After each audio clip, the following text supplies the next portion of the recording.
ಹೇ new moms, ಸರಿಯಾಗಿ ನಿದ್ದೆ ಆಗ್ತಿಲ್ಲ, ರೆಸ್ಟ್ ಮಾಡೋಕ್ಕಾಗ್ತಿಲ್ಲ, ಊಟ ಮಾಡಬೇಕು ಆರಾಮ್ಸೆ ಕೂತಂದ್ರೆ ಅದು ಆಗ್ತಿಲ್ಲ, ಒಟ್ಟಿನಲ್ಲಿ ಮೀ ಟೈಮ್ ಅನ್ನೋದೇ ಸಿಗ್ತಿಲ್ಲ. ಭಾಳ ರಿಲೇಟೇಬಲ್ ಅನ್ನಿಸ್ತಿದೆಯಲ್ಲ ನಾ ಹೇಳೋ ಮಾತುಗಳು. ಎಸ್, ಹೊಸದಾಗಿ ತಾಯಿ ಆದಾಗ ಕೆಲವೊಂದಿಷ್ಟು ದಿನಗಳ ಈ ಥರದ ಸ್ಟ್ರಗಲ್ಸ್ ಮೂಲಕ ಹೋಗಲೇಬೇಕಾಗ್ತದ. ಸೊ ಮದರ್ಹುಡ್ ಏನೋ ಬ್ಯೂಟಿಫುಲ್ ಆಗೇ ಇರ್ತದ, ಬಟ್ ಅಷ್ಟೇ ಕನ್ಫ್ಯೂಸಿಂಗ್ ಆಗಿರ್ತದ, ಭಾಳ ಓವರ್ ಆಗಿ ಅನ್ನಿಸ್ತದ ಸ್ಟಾರ್ಟಿಂಗಲ್ಲಿ. ಆ ರೀತಿ ಇರಬೇಕಾದ್ರೆ ಕೆಲವೊಂದಿಷ್ಟು ಮಿಸ್ಟೇಕ್ಸ್ ಪ್ರತಿಯೊಬ್ಬ ನ್ಯೂ ಮಾಮ್ನು ಮಾಡಿಬಿಡ್ತಾರೆ. ಅದರಿಂದ ಅವರೇ ಒಂದಿಷ್ಟು ಸ್ಟ್ರಗಲ್ಸ್, ಲೈಕ್ ನಾ ಫಸ್ಟಿಗೆ ಹೇಳದ್ನಲ್ಲ, ನಿದ್ದೆ ಮಾಡೋಕ್ಕೆ ಸ್ಟ್ರಗಲ್ ಮಾಡಬೇಕು, ಫೀಡಿಂಗ್ ಮಾಡೋಕ್ಕೆ ಸ್ಟ್ರಗಲ್ ಮಾಡಬೇಕು. ಸೊ ಈ ಥರದ್ದು ಕೆಲವೊಂದಿಷ್ಟು ಸಣ್ಣ ಪುಟ್ಟ ಸಮಸ್ಯೆಗಳನ್ನು ದೊಡ್ಡದಾಗಿ ಅನುಭವಿಸ್ಬೇಕಾಗ್ತದೆ.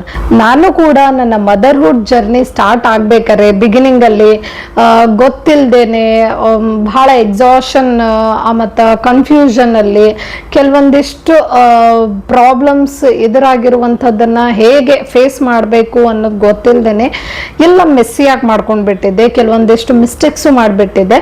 ಸೊ ಈ ವಿಡಿಯೋದಾಗ ನಾನು ನ್ಯೂ ಮಾಮ್ಸ್ಗೆ ಈಸಿ ಆಗೋ ರೀತಿಯಲ್ಲಿ ಈ ಥರದ್ದು ಏನೇ ಒಂದು ಸಣ್ಣ ಪುಟ್ಟ ಸ್ಟ್ರಗಲ್ಸ್ ಫೇಸ್ ಮಾಡ್ತಾರ ಅದನ್ನು ಕರೆಕ್ಟಾಗಿ ನಿಭಾಯಿಸಿ ಅವರ ಮದರ್ಹುಡ್ ಜರ್ನಿನ ಆರಾಮದಾಯಕವಾಗಿ ಕಂಫರ್ಟೇಬಲ್ ಆಗಿ ಯಾವ ರೀತಿ ಮಾಡ್ಕೋಬೇಕು ಅನ್ನೋದನ್ನು 5 ಸಿಂಪಲ್ ಟಿಪ್ಸ್ ಅಲ್ಲಿ ಹೇಳ್ತೀನಿ. ವಿಡಿಯೋ ತುಂಬ ಯೂಸ್ಫುಲ್ ಅದ, ಹೆಲ್ಪ್ಫುಲ್ ಅದ.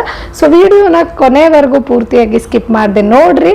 ಹಾಯ್, ಹಲೋ, ನಮಸ್ತೆ, ನಾನು ಗಂಗಾ. ನನ್ನ ಚಾನಲ್ ನಮಸ್ತೆ ಮಾಮ್ಸ್ ಕನ್ನಡ ವ್ಲಾಗ್ಸ್ಗೆ ನಿಮ್ಗೆಲ್ಲರಿಗೂ ಸ್ವಾಗತ. ಮೊದಲನೇ ಸಾಮಾನ್ಯವಾದ ತಪ್ಪು ಪ್ರತಿಯೊಬ್ಬ ನ್ಯೂ ಮಾಮ್ ಮಾಡುವಂಥದ್ದು ಯಾವುದಂದ್ರೆ, ತಾಯಿಯಾದವಳು ತನ್ನನ್ನು ತಾನೇ ಇಗ್ನೋರ್ ಮಾಡುವಂಥದ್ದು, ಬೇಬಿ ಕಡೆನೆ ಜಾಸ್ತಿ ಫೋಕಸ್ ಮಾಡುವಂಥದ್ದು. ಎಸ್, ಬೇಬಿ ಕಡೆ ಫೋಕಸ್ ಏನೂ ಇರಬೇಕು, ಅದರ ಅರ್ಥ ನಿಮ್ಮನ್ನು ನೀವೇ ಇಗ್ನೋರ್ ಮಾಡ್ಬೇಕಂತನೂ ಇರಲ್ಲ. ಹಾಗಾಗಿ ಅಂದ್ರೆ ಲೈಕ್ ನಿಮ್ಮನ್ನು ನೀವೇ ಇಗ್ನೋರ್ ಅಂದ್ರೆ ಯಾವ ರೀತಿ ಅಂದ್ರೆ, ಊಟ ಸರಿಯಾಗಿ ಮಾಡದೇ ಇರೋದು, ಮೀಲ್ಸ್ ಎಲ್ಲ ಸ್ಕಿಪ್ ಮಾಡೋದು, ಬೇಬಿ ಕಡೆ ಜಾಸ್ತಿ ಫೋಕಸ್ ಇರೋ ಕಾರಣ ಬೇಬಿ ಅಳ್ತಿದೆ ಅಂತ ಬೇಬಿಗೆ ಅಟೆಂಡ್ ಮಾಡೋದು, ಅದರಿಂದ ನಿಮ್ಮ ಮೀಲ್ಸ್ ಟೈಮಿಗೆ ತಗೊಳ್ಳದೇ ಇರೋದು, ನೀರು ಚೆನ್ನಾಗಿ ಕುಡಿಯೋದೇ ಇರೋದು, ಆಮೇಲೆ ಮಧ್ಯದಲ್ಲಿ ಪ್ರಾಪರ್ ಆಗಿ ರೆಸ್ಟ್ ತಗೊಳ್ಳದೇ ಇರೋದು, ನಿದ್ದೆ ಕೂಡ ರಾತ್ರಿ ಸರಿಯಾಗಿ ಮಾಡದೇ ಇರೋದು, ಕಂಟಿನ್ಯೂಸ್ ಬೇಬಿ ಕಡೆನೇ ಫೋಕಸ್ಸು ಅಟೆನ್ಷನ್ ಮಾಡ್ತಾ ಇರೋದು, ಈ ರೀತಿ ನಿಮ್ಮ ಹೆಲ್ತ್ ಕಡೆನೇ ನೀವು ಇಗ್ನೋರ್ ಮಾಡಿದಾಗ ಅದು ಡೈರೆಕ್ಟ್ ಎಫೆಕ್ಟ್ ಬೇಬಿ ಮೇಲೂ ಆಗ್ತದೆ. ಯಾವ ರೀತಿ ಅಂದರೆ, ನೀವು ಸರಿಯಾಗಿ ಊಟ ಮಾಡದೇ ಇದ್ದಾಗ ನೀವು ಬೇಗನೆ ಎಕ್ಸಾಸ್ಟ್ ಆಗಿಬಿಡ್ತೀರಿ, ಬೇಬಿ ಕರೆಕ್ಟಾಗಿ ಫೀಡಿಂಗ್ ಮಾಡೋದಾಗಲ್ಲ, ಆಮೇಲೆ ಬೇಬಿಗೆ ಮಿಲ್ಕ್ ಸಪ್ಲೈ ಕೂಡ ಚೆನ್ನಾಗಿ ಆಗಂಗಿಲ್ಲ. ಬಿಕಾಸ್ ನ್ಯೂಟ್ರಿಷಿಯಸ್ ಫುಡ್ ಚೆನ್ನಾಗಿ ಟೈಮಿಗೆ ತಗೊಂಡಾಗ ಮಾತ್ರ ಮಿಲ್ಕ್ ಸಪ್ಲೈ ಚೆನ್ನಾಗಿರ್ತದೆ, ಆಮೇಲೆ ಒಳ್ಳೆ ಪೋಷಣೆಯುಕ್ತ ಕ್ವಾಲಿಟಿ ಮಿಲ್ಕ್ ಸಿಗ್ತದೆ ಮಗುವಿಗೆ. ಅವಾಗ ಮಗುವಿನ ಡೆವಲಪ್ಮೆಂಟ್ ಗ್ರೋತ್ನು ಚೆಂದ ಆಗ್ತದೆ. ಮತ್ತು ಹೈಡ್ರೇಟೆಡ್ ಆಗಿ ಇಟ್ಕೊಳ್ಳದೆ ಇದ್ದಾಗೂ ಮಿಲ್ಕ್ ಸಪ್ಲೈ ಮೇಲೆ ಎಫೆಕ್ಟ್ ಆಗ್ತದೆ.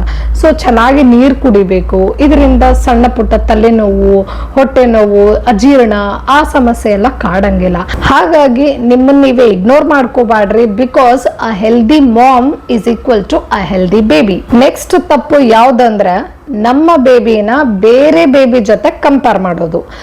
ಈ ರೀತಿ ತಪ್ಪನ್ನು ಬಹಳಷ್ಟು ಜನ ಗೊತ್ತಿಲ್ಲದೇನೆ ಮಾಡ್ತಾರ, ಅಥವಾ ಕೆಲವೊಂದ್ಸಲ ಸಂಬಂಧಿಕರ ಏನಾದ್ರೂ ಬಂದು ಹೇಳೋವಾಗ, ಫ್ರೆಂಡ್ಸ್ ಆಗಿರ್ಬೋದು, ಯಾರಾದ್ರೂ ಏನಾದ್ರೂ ನನ್ನ ಬೇಬಿ ಇಷ್ಟು ಚಲೋ ಗ್ರೋತ್ ಆಗ್ಯದ, ನನ್ನ ಬೇಬಿ ಇಷ್ಟು ಚಲೋ ವೇಟ್ ಬಂದದ, ಯಾಕೋ ನಿನ್ನ ಬೇಬಿ ಭಾಳ ಸಣ್ಣಕ್ಕದ ಅಂತ ಹೇಳಿದಾಗ ಈ ಕಂಪ್ಯಾರಿಸನ್ ನಾವು ಬಹಳ ಸೀರಿಯಸ್ ಆಗಿ ತಗೊಂಡಾಗ ಅದು ಕೂಡ ಇಲ್ಲದೆ ಇರೋ ಸ್ಟ್ರೆಸ್ ತಂದು ಕೊಡ್ತದೆ ನಿಮಗೆ. ಲೈಕ್ ಕಂಪ್ಯಾರಿಸನ್ ಬೇರೆ ಬೇಬಿ ಜೊತೆ ಕಂಪೇರ್ ಬೇಡ. ಯಾಕಂತಂದ್ರೆ ನಿಮ್ಮ ಬೇಬಿದು ಕಂಪ್ಯಾರಿಸನ್ ನಿಮ್ಮ ಬೇಬಿದು ಬರ್ತ್ ವೇಟ್ ಎಷ್ಟಿತ್ತು, ನಿಮ್ಮ ಬೇಬಿದು ಗ್ರೋತ್ ಹೇಗಿದೆ, ಆ ಪ್ರೋಗ್ರೆಸ್ ಜೊತೆ ಕಂಪ್ಯಾರಿಸನ್ ಇರಬೇಕು.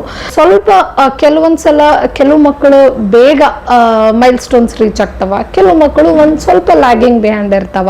ಸೊ ಆ ಡಿಲೇ ಏನಾದರೂ ಜಾಸ್ತಿ ಆಗಿತ್ತು ಅಂದ್ರೆ ನಿಮ್ಮ ಪೀಡಿಯಾಟ್ರಿಷಿಯನ್ ಅಂದ್ರೆ ಡಾಕ್ಟರ್ ಗೈಡೆನ್ಸೇ ತಗೋ ಬೇಕು. ಹೊರತಾಗಿ ಬೇರೆ ಮಗು ಜೊತೆ ಕಂಪೇರ್ ಮಾಡಿ ನಮ್ಮನ್ನ ನಾವೇ ಗಿಲ್ಟಿ ಕಾನ್ಶಿಯಸ್ ಫೀಲ್ ಮಾಡ್ಕೊಳ್ಳೋದು, ಸ್ಟ್ರೆಸ್ ತಗೊಳ್ಳೋದು, ಆ ರೀತಿ ಮಾಡಿದ್ರೆ ಏನು ಇಂಪ್ರೂವ್ಮೆಂಟ್ ಕಾಣಲ್ಲ ಅಥವಾ ಅದು ಒಂದು ಒಳ್ಳೆ ಸೊಲ್ಯೂಷನ್ ಅಲ್ಲ. ಸೊ ನಿಮ್ಮ ಬೇಬಿದು ಕಂಪ್ಯಾರಿಸನ್ ನಿಮ್ಮ ಬೇಬಿ ಜೊತೆನೇ ಇರಬೇಕು. ಕರೆಕ್ಟಾಗಿ ಪ್ರೋಗ್ರೆಸ್ ಆಗ್ತಾ ಇದೆ ಇಲ್ಲೋ ಮಗು, ಪ್ರತಿ ವಾರ ಪ್ರತಿ ತಿಂಗಳಿಗೆ ಎಷ್ಟು ವೇಟ್ ಗೇನ್ ಆಗಬೇಕು ಅಷ್ಟು ವೇಟ್ ಗೇನ್ ಆಗ್ತಿದೆ ಇಲ್ಲೋ, ಆ ಮೈಲ್ ಸ್ಟೋನ್ಸ್ ಎಲ್ಲ ಕರೆಕ್ಟಾಗಿ ರೀಚ್ ಆಗ್ತಿದೆಯೋ ಇಲ್ಲೋ ಅಂತ ಆ ಪ್ರೋಗ್ರೆಸ್ನ ನೋಟ್ ಡೌನ್ ಮಾಡ್ಕೋರ ಅಷ್ಟೇ, ಇನ್ಸ್ಟೆಡ್ ಆಫ್ ಕಂಪ್ಯಾರಿಸನ್. ಯಾಕಂದ್ರೆ ಎವ್ರಿ ಬೇಬಿ ಡಿಫ್ರೆಂಟ್ ಆಗಿರ್ತದ, ಆ ಎವ್ರಿ ಬೇಬಿದು ಜರ್ನಿನೂ ಅಂದ್ರೆ ಮೈಲ್ ಸ್ಟೋನ್ಸ್ ರೀಚ್ ಆಗೋ ಕೆಪಾಸಿಟಿನೂ ಡಿಫ್ರೆಂಟ್ ಆಗೇ ಇರ್ತದ. Even in twins, as a twin mom ಇದು ನಾನು ಎಕ್ಸ್ಪೀರಿಯನ್ಸ್ ಮಾಡಿರೋದು. ಇಬ್ರು ಮಕ್ಕಳು ಟ್ವಿನ್ಸೇ ಇದ್ರು ಕೂಡ ಒಬ್ರು ಮೈಲ್ ಸ್ಟೋನ್ ಬೇಗ ರೀಚ್ ಆಗ್ತಿದ್ರು, ಇನ್ನೊಬ್ರದ್ದು ಸ್ವಲ್ಪ ಲೇಟ್ ಆಗ್ತಿತ್ತು. 1 ವೀಕ್ 2 ವೀಕ್ ಲ್ಯಾಗಿಂಗ್ ಬಿಹೈಂಡ್ ಇರ್ತಿದ್ರು. ಸೊ ಅವ್ರ ಜೊತೆನೂ ಟ್ವಿನ್ಸ್ ಇರೋರಿಗೂ ಹೇಳ್ತಾ ಇದ್ದೀನಿ, ನಿಮ್ಮ 2 ಟ್ವಿನ್ ಮಕ್ಕಳ ಜೊತೆನೂ ಕಂಪ್ಯಾರಿಸನ್ ಬೇಡ. ಬಿಕಾಸ್ ಅವ್ರದ್ದು ಡಿಫ್ರೆಂಟ್ ಆದ ಜರ್ನಿ ಇರ್ತದೆ. ಈ ಮಗು ಬೇಗ ರೀಚ್ ಆಗ್ಬೋದು, ಬೇಗ ನಡೆಯಕ್ಕೆ ಸ್ಟಾರ್ಟ್ ಆಗ್ಬೋದು, ಇನ್ನೊಂದು ಮಗು ಸ್ವಲ್ಪ ಲೇಟ್ ಆಗಿ ನಡೆಯಕ್ಕೆ ಸ್ಟಾರ್ಟ್ ಮಾಡ್ಬೋದು. So no worries. ಬಟ್ ಆ ಡಿಲೇ, ಆ ಗ್ಯಾಪ್ ಎಲ್ಲ ಬಹಳ ಆಗಿತ್ತು, ವೇಟ್ ಗೇನ್ ಎಲ್ಲ ಪ್ರಾಪರ್ ಆಗ್ತಿಲ್ಲ, ಬಹಳನೇ ಲ್ಯಾಗಿಂಗ್ ಬಿಹೈಂಡ್ ಇತ್ತು ಅಂದಾಗ ನಿಮ್ಮ ಪೀಡಿಯಾಟ್ರಿಷಿಯನ್ ನ ಕನ್ಸಲ್ಟ್ ಮಾಡ್ರಿ. ಡಾಕ್ಟರ್ ಜೊತೆ ಕನ್ಸಲ್ಟ್ ಮಾಡಿದಾಗ ಮಾತ್ರನೇ ನಿಮ್ಮ ಬೇಬಿಗೆ ಒಳ್ಳೇದಾಗೋ ರೀತಿ ಒಂದು ಒಳ್ಳೆ ಸೊಲ್ಯೂಷನ್ ಸಿಗ್ತದ. ನೆಕ್ಸ್ಟ್ ತಪ್ಪು ಯಾವ್ದಂದ್ರ ಅದು ಈಗಿನ ಮಾಮ್ಸ್ ಅಂದ್ರೆ ಮಿಲೇನಿಯಲ್ ಮಾಮ್ಸ್ ಎಲ್ರು ಮಾಡುವಂಥದ್ದು, ಓವರ್ ಆಗಿ ಗೂಗ್ಲಿಂಗ್ ಮಾಡೋದು, ಪ್ರತಿಯೊಂದು ಗೂಗಲ್ ಮಾಡೋದು. ಯಾಕೆ ಮಗು ಅಳತಿದೆ ಬೇಗ ಬೇಗ, ಯಾಕೆ ಮಗು ಸರಿಯಾಗಿ ನಿದ್ದೆ ಮಾಡ್ತಿಲ್ಲ ಅಂದ್ರೆ ಓಕೆ ಇನ್ಫಾರ್ಮೇಶನ್ ತಗೋಬೇಕು, ಬಟ್ ಎಲ್ಲದಕ್ಕೂ ಒಂದು ಲಿಮಿಟ್ ಇರ್ತದೆ.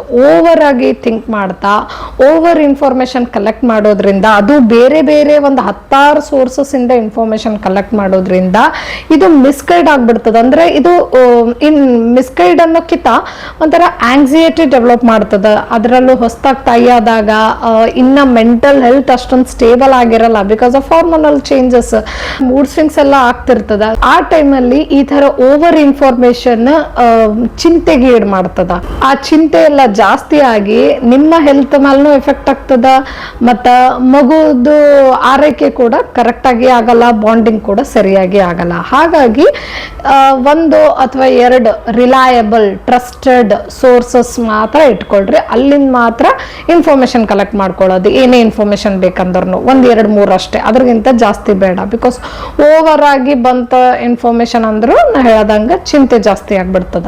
ಅದ್ರಗಿಂತ ಬೆಸ್ಟ್ ಅಂದ್ರೆ ಇನ್ನ ಜಾಸ್ತಿ ಆತಂಕ ಆಯ್ತು, 1 2 ಸೋರ್ಸಸ್ ಇಂದ ಇನ್ಫೋ ಬಂದ್ರು ಅಥವಾ ನಮಗೆ ಕರೆಕ್ಟ್ ಆದ ಇನ್ಫಾರ್ಮೇಶನ್ ಸಿಕ್ಕರು ನಮ್ಮಲ್ಲಿ ಏನೋ ಚಿಂತೆ ಆತಂಕ ಆಗಿತ್ತಂದ್ರೆ best like second best thing you can do ಅಂತಂದ್ರೆ ಡಾಕ್ಟರ್ ಅಡ್ವೈಸ್ ತಗೊಳ್ಳೋದು. ಡಾಕ್ಟರ್ ಏನು ಹೇಳ್ತಾರೆ ಅದು ಪ್ರಾಪರ್ ಆಗಿ ಗೈಡೆನ್ಸ್ ಫಾಲೋ ಮಾಡೋದು, ಅವ್ರಿಗೆ ಕನ್ಸಲ್ಟ್ ಮಾಡೋದೇ best thing.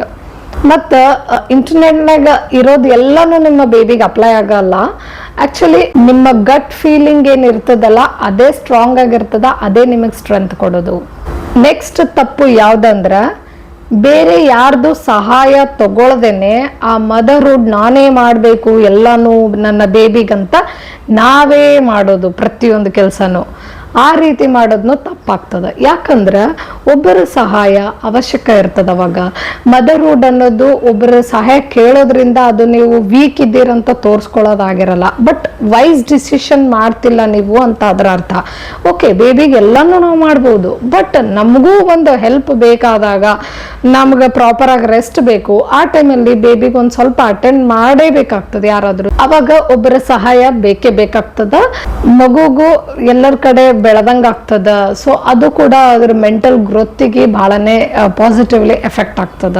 And very importantly ಏನಂದ್ರ ಮದರ್ಹುಡ್ ಅನ್ನೋದು ನಾವು ಒಬ್ಬರೇ ಮಾಡ್ಬೇಕನ್ನೋದಲ್ಲ, ನಿಮ್ಮ ಪಾರ್ಟ್ನರ್ ಹೆಲ್ಪ್ ಅವಶ್ಯಕತೆ ಇರ್ತದ.